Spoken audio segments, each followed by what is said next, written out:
I've been here for about 6 months now, and when I try to present my country, I get two things. So it's a wonderful place to spend a holiday, which is true, and second is the stamp, the blue Mauritius, and sometimes I hear about the dodo, but there's very little to tell us about how Mauritius evolved, where it started, what are we doing now.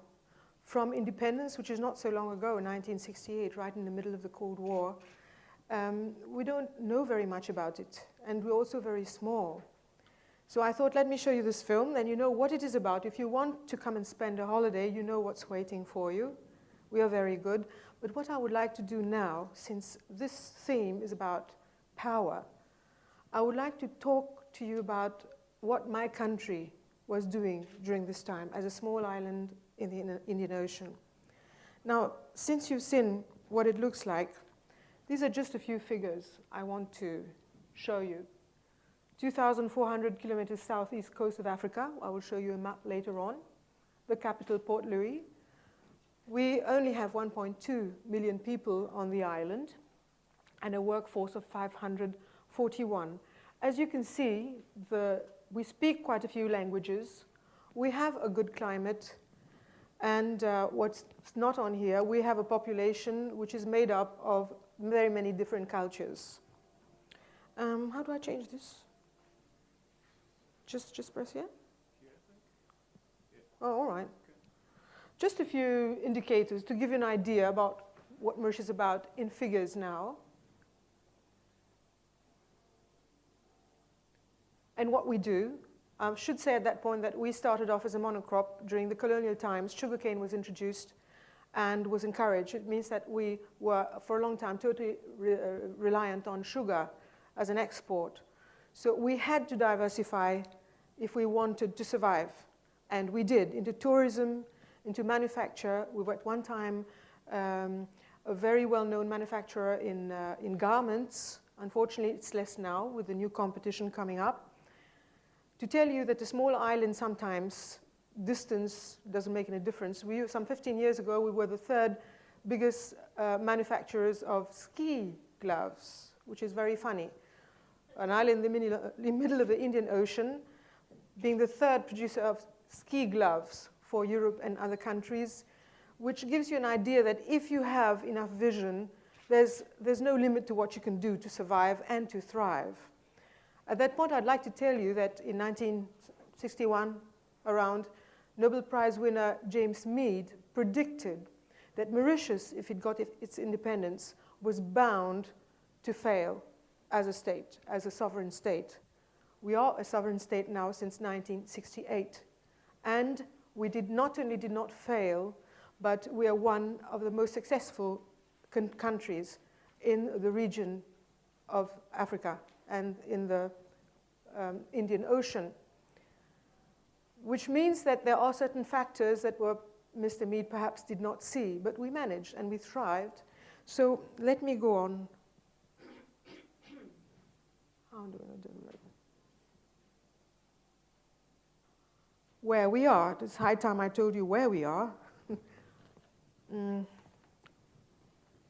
We are just that tiny dot that you can see here in the Indian Ocean. That's all. It's very small. Has any of you been there by any chance? See, I knew I'd meet someone. I knew I'd meet someone who's been there. I'm always meeting on a holiday? Work holiday. So, you can contradict if I'm not telling the truth, okay? Now, our story is linked with the story of the Indian Ocean. The Indian Ocean is the third biggest. It's also where the world's earliest civilization were. Mesopotamia and ancient Egypt, the Indian subcontinent. It is a far calmer ocean. It's very seldom said. It's calmer and therefore more open to trade. It opened to trade earlier than the Atlantic or the Pacific. The powerful monsoons also meant that the ships could make use of the winds to reach India and go back. This allowed, for example, Indonesian peoples to cross the Indian Oceans and populate Madagascar. And you can see what a distance this is from Indonesia to Madagascar. It's all thanks to the monsoon winds, that some part of the year blows in one direction, the other part of the year blows in the other direction, so that you can go back. So the earliest known maritime trade between Mesopotamia and Indus Valley was conducted along the Indian Ocean. The important Silk Road. This is an older map. The red lines here show you the Silk Road, I'm sure you've heard about, and the spice trade, which went along the blue lines. Now, what happened is that around 1453, this route, the way it was going, was blocked by the Ottoman Empire. This is what started the Age of Discovery. This is when the other way round Africa was explored, round the Cape of Good Hope. And this is at the time where we came in. Mauritius was on the way to India and to all these, the west part of the east part, sorry, of the Indian Ocean. Now, Mauritius, as we saw before, it's got a good climate. It has a good soil. There's plenty of food. So obvious, and it had a very good harbor compared to the other islands in this region, which made Mauritius the ideal harbor to stop on the way to India and to the other countries on the eastern part of the Indian Ocean. This is how Mauritius got its importance. At this point, I might say that Mauritius was discovered by the Arabs in 975, sorry. The Portuguese in the 15th, 16th century. The Dutch were also at the end of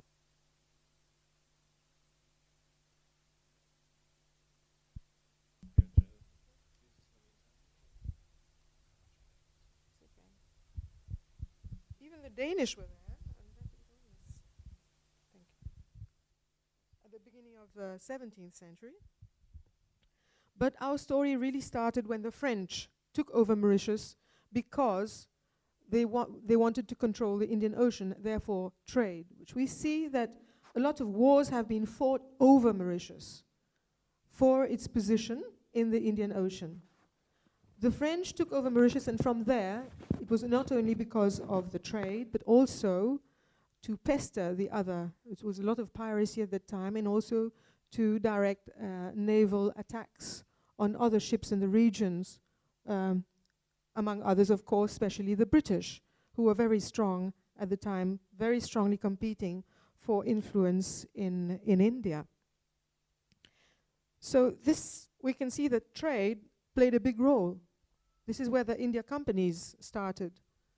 The Dutch East India Company, which was formed in the beginning of the 17th century, with its headquarters in Batavia, and the French East Indian Company, which was founded in 1664, but which had to wind up for several reasons, internal reasons. They had to wind up.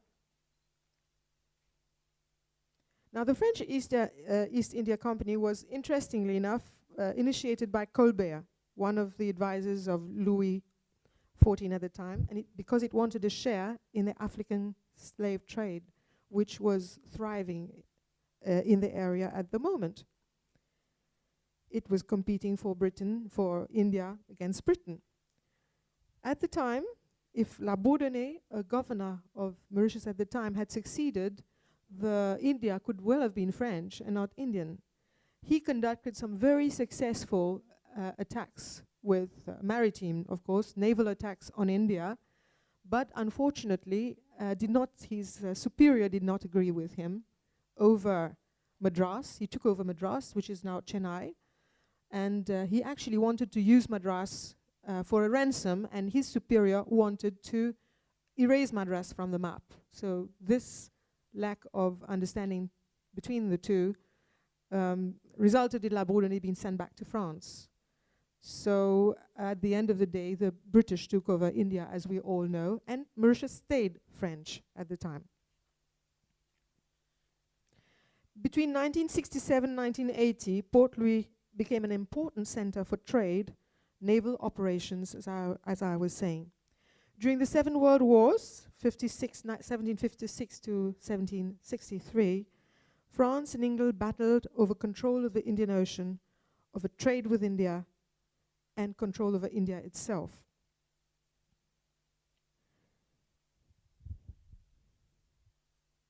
Oh, I should be at that point talking about the dodo you have heard about, which was an animal you could only find in Mauritius and unfortunately now extinct.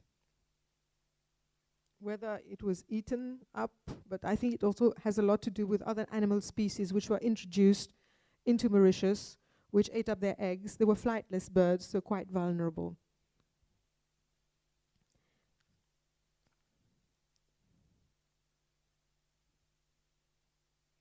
Now, we are talking about power, we're talking about hard power, soft power, smart power, diplomacy. That all this can only start if you are a sovereign state. You cannot have diplomacy. You cannot talk about diplomacy in a country if you're not sovereign. Mauritius only became sovereign in 1968. And as I was saying before, it was in the middle of a Cold War. We were a small country, a poor country, and it seemed that we were bound to die, not to survive in the circumstances. But we did. When did we start to have a Mauritian way of thinking? When did we become Mauritian? Because, you see, when the French or the Dutch or anyone came there, Mauritius was not inhabited. We do not have people who lived on Mauritius all the time. When they came, Mauritius was empty. All it had was the dodo and a wonderful fauna and flora, part of which is not existent anymore. The French Revolution played a great role, funnily enough, in being Mauritian consciousness, and it went over disagreement over the slave trade. The attempt in 1796 for the French to implement the decree for abolition of slavery by 2 agents sent to Mauritius, it failed. They were sent back to Mauritius because the colonists on Mauritius needed slavery to thrive. So from France, 2 agents came to Mauritius to implement the abolition of slavery. The 2 agents were sent back.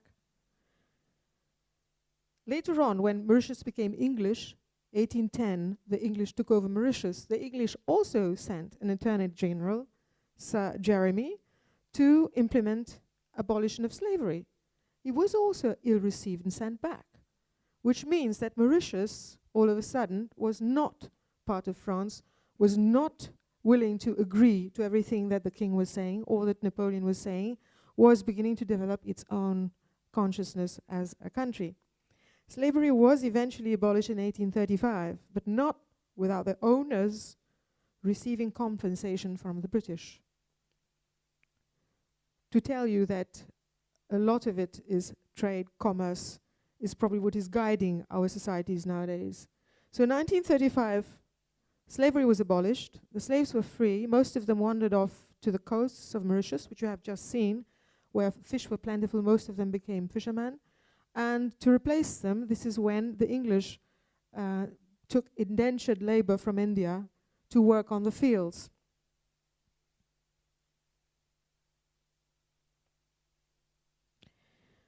Our history is no more than 450 years old. We have as I said, no indigenous inhabitants. We've had continuous waves of colonialization and settlement. We have no ancient writings, we have no religious texts or myths except those that were brought with the people when they came to us, either as slaves, as traders, as indentured labor. This is what now forms part of the population of Mauritius.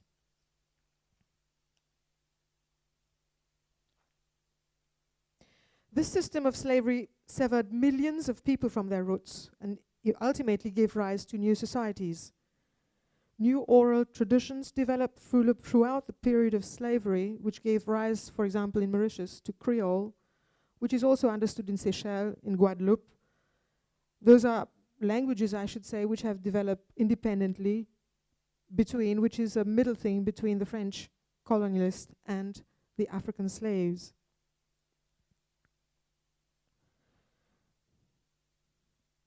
Well, as I was saying, that societies, ethnic groups, and their rules were torn apart at the time by slavery. But maybe in a way, in a small place like Mauritius, it made a society concrete faster than it would normally have been. To give you an idea, I mean, we all know what happened in Africa. The boundaries and frontiers that you see in Africa are all man-made, goes across ethnic groups, cultures. My friend here would know from DRC Congo, would know something about it. You have the same people living on two sides of the border, which makes it extremely difficult to govern a country in Africa, because the frontiers are not natural frontiers, have nothing to do with the culture and society and societies which have been thriving there for a long time. So in comparison, I would say Mauritius had a very effective frontier. It was the sea. The sea is perhaps, together with the desert, one of the most difficult frontiers, or perhaps the safest frontiers that you can have, which many countries in Africa today do not have.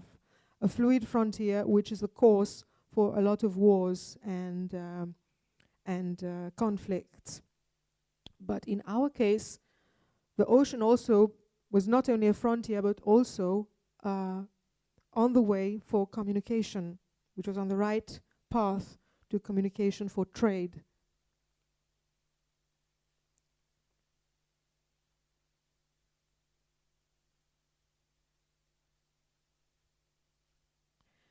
What you see now, I thought I might show you. You've seen what Mauritius looks like now. We have some old photographs to tell you what Port Louis looked like in the 18th century and what it looks like now. We have a port which has a tremendous development in the last few years, because we had to capitalize on what we have, which means trade, being on the way for the fishing ships in fishing boats or fishing ships in the Indian Ocean, which come and deliver the fish in Mauritius on the way to other countries. It is being worked on, added value, put on in Mauritius, and then further exported. This has developed our port facilities very much in the last years. Again, I will go quickly over that. We are in the middle of the Indian Ocean, and the connectivity is very good, as you can see. Flights to India, to Singapore, to Europe. We have daily flights to Europe, several direct flights to Europe as well, flights to Dubai and flights to South Africa, and links to all major ports. To show you just quickly how, for example, the foreign direct investment has developed from only 2006 to 2008, the difference has been great. For example, from the UK, from 3,821 to 2,000 to 2,044 rupees, which is quite a big development. We have nowadays business opportunities in very many sectors. We're from a monocrop sugar culture island, we have become a financial platform for BPO, for many other things, as you can see here. Creative and media, knowledge, logistic. There is a lot being done for Mauritius to become a knowledge hub in the area. Seafood processing. So these are all the regions, the spheres where a lot is being invested in Mauritius. To show you again the Indian Ocean, which is a bit more, it's a newer map, just to show you where we are. And where Mauritius is, we have, just to show you the area, we have a very big, we are very small, but we have a very big maritime area which covers something like 2 million square kilometer, which is of course not easy for Mauritius to manage. Mauritius does not have an army. So when Mr. Donfried was talking to me about soft power, hard power, I thought, oh my God, I only have soft power. We don't have an army. I mean, we have something like 10 to 15,000 policemen. So we thrive on soft power. To tell you a little bit about that, when we became independent in 1968, we were a poor country. Our prime minister, at the time, you must remember, it was a small island. We didn't have internet. We didn't have the communication, the information that everybody has access to nowadays through the internet was not there. So diplomacy had to be conducted primarily by our people, some of our people who had been to study, who had contacts. So when it came to taking decisions, of course we could not have the capacity like big countries, of the bigger countries. We really had to have some sort of vision and a bit gut feeling. For example, we have a diaspora which is very strong, so there was something that had to be done there. We cultured good relationship with India, with China, and with all the countries, of course with Africa, because some of our population is African, which means that we are in the middle of cultures where we are. So we had to make use of it. We had good relationships with France, good relationships with India, good relationships with China. At the time, instead of recognizing, at the time it was called Formosa, Taiwan, our prime minister decided he was going to recognize China, probably guided by our Chinese diaspora. So Mauritius had to take decisions with very little to help at the time. But the right decisions were taken, for example, with the help of many countries, I must say, because without help it was impossible for the small island to do it. We became what I showed you before. But I need to say that, like many African countries, Mauritius does not have the capacity of other countries. I will take the example even here in Berlin. I have one secretary, I have one first secretary, I have a confidential secretary, someone to look after the consular, that's it. We are small and we can only function if we function together, which is why we need to build alliances. We all need to work together on that one. We are part of many organizations like the African Union, which I'm sure you've all heard about, which some 54 African countries belong to it. It was established on the 9th of July. It was done to accelerate political and social economic integration of the continent, which is absolutely necessary for further development in the region, promote and defend African common positions on issues of interest to the continent and its peoples, of course achieve peace and security in Africa, and to promote democratic institutions, good governance, and of course human rights. We also belong to COMESA, which is again another organization. The whole name is Common Market for Eastern and Southern Africa.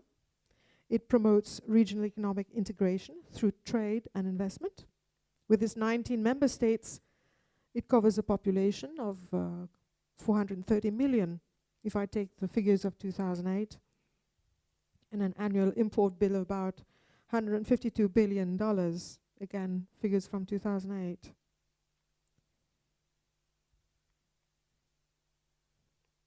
We, of course, belong to the SADC, South African Development Community, which has a membership of 15 member states. The SADC is one of the poorest regions in the world, despite being endowed with natural resources, and a lot of natural resources. Approximately 45% of the total population lives on $1 a day. And life expectancy has been declining over the time, so you can imagine how much work there is to be done here. Facing all this, I have been told that documented history has recorded an estimated 300 years of known peace on our planet. 300 years sounds like a lot, leaving thousands of years open to conflicts of varying degrees, which means that we have been constantly involved in conflicts for thousands and thousands of years, be it religious, ethnic, territorial, or otherwise, between two or more groups on our planet on a constant basis. Interests are at stake, and war is one way of gaining, with the consequences that we know, that I do not have to describe to you, building up of society, building up of material loss. Mauritius itself has been the object for conflicts between powerful groups at the time, but it has never itself been involved in a conflict. It would have probably been erased from the map. As I told you, we do not have any kind of military equipment or people. This is just to show you broadly where we are and how small we are when you take a look at a map of the world. It is also interesting to know that the Western Indian Ocean has played a vital role in international politics. In ancient times, maritime commerce attracted numerous nations to the region, and it has not changed. I am quite sure that the Indian Ocean will become the focus in time to come because of all the trade happening there, all what is at stake in the Indian Ocean. Piracy, we know all about it, which makes it interesting for other powerful nations to be present in the Indian Ocean. The US itself is militarily present on the island of Diego Garcia.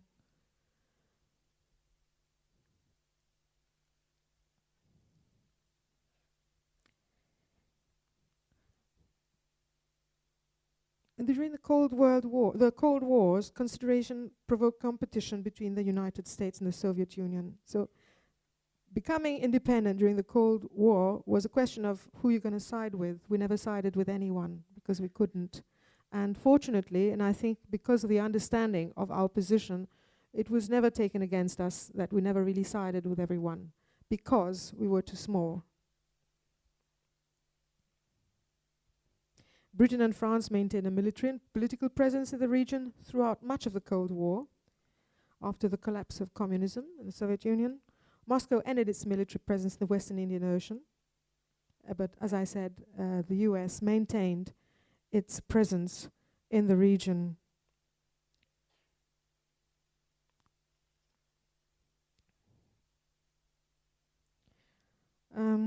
This just to give us an idea. I thought I'd show you how much my predecessor, Ambassador Stelzer, was just saying, talking about the consequences of war, how much we spend on warfare, how much we spend on each soldier. And I just found it on the internet to tell you what are the 10 countries which are spending the most on warfare. The amount of money that is being spent, and of course not less the amount of people involved in warfare, of course in military organization of a country. This is, when you read this, of course, Mauritius is only police. We don't even have an army, which comes to what my predecessor has already broached, the subject of the United Nations, which started as a League of Nations, and it was to avoid any future war, meaning that soft power is becoming more and more the tool that can be used in order to thrive. Our destinies have become so closely connected that I don't think any nation can say that war is the best way of resolving a conflict or finding a solution. It is obvious that the future will lie in diplomacy, in soft power, and hard power, I believe, is not only war, but also showing what you have. I mean, have you ever asked yourself why when let's say president or anybody else from another country visits a country, the first thing is it'll be a military show to welcome and to honor the guest. It is not only, it didn't start as being to honor or the guest or to welcome him, but it was also a show of what we can do, you know, this of our strength. It was a show of strength. And I think this show of strength is just to probably intimidate, it was to intimidate. And I think that this is going, I hope also that this is going to give way to soft power in the future. I don't have to tell you what the United Nations is about. My predecessor spoke a lot about it. There's a lot that needs to be done. When he spoke about climate change, of course I obviously related myself to it. We are an island, and many people don't realize, someone was asking about losing lives. There are islands like the Maldives are already saving money to move, because very soon they won't exist if this goes on. Even if you keep the temperature rise at 2 degrees, I can tell you that a lot of coral reefs will die, and it will change the face of many islands here. My island's tourism relies a lot on coral reefs. We are almost surrounded by coral reefs, which makes swimming on our beaches, between the beach and the coral reef, it makes it a totally safe swimming place. The coral reef protects us from the cyclones, which we get regularly. If all this goes, and a raise of temperature will kill the corals for a simple reason that corals live in symbiosis with certain algae that needs light, needs oxygen, and the warmer the water, the warmer the sea, the less oxygen it can contain. I won't tell you the details, it goes into chemistry and biology, but the warmer the water, the less the oxygen, which means that the animals will not survive. So all this makes it more complex and more important than you might think. For us in Mauritius and for other countries like the Maldives, it is a question of survival, whether powerful countries get their act together on this or not. Fortunately, we also have a seat in the United Nations. This is why we also team together with organizations like AOSIS, which is an organization of island countries, small island states, where we try to bring the balance on our side when it comes to climate change. So we rely a lot on what happens between the powerful countries. And we hope that this picture will conclude what we want, and that we can get together and speak about how to live together, to help each other, so that we have a society which is going to be peaceful and advantageous to everyone else. I'd like to, at this point, tell you, I just said that countries like Mauritius and other African countries rely a lot on the help which we get from others. There are many organizations in Germany that do a lot to help African countries get their act together, because we do not have the capacity, as I told you before. So this goes towards organizations like Afrika Verein, SAFRI, and many other, Deutsche Afrika Stiftung. There are many others that I would like to thank at this point. And I hope that this think tank we have here will come up with more solutions for the rest of the world. Thank you very much. Do you have any questions? Yeah.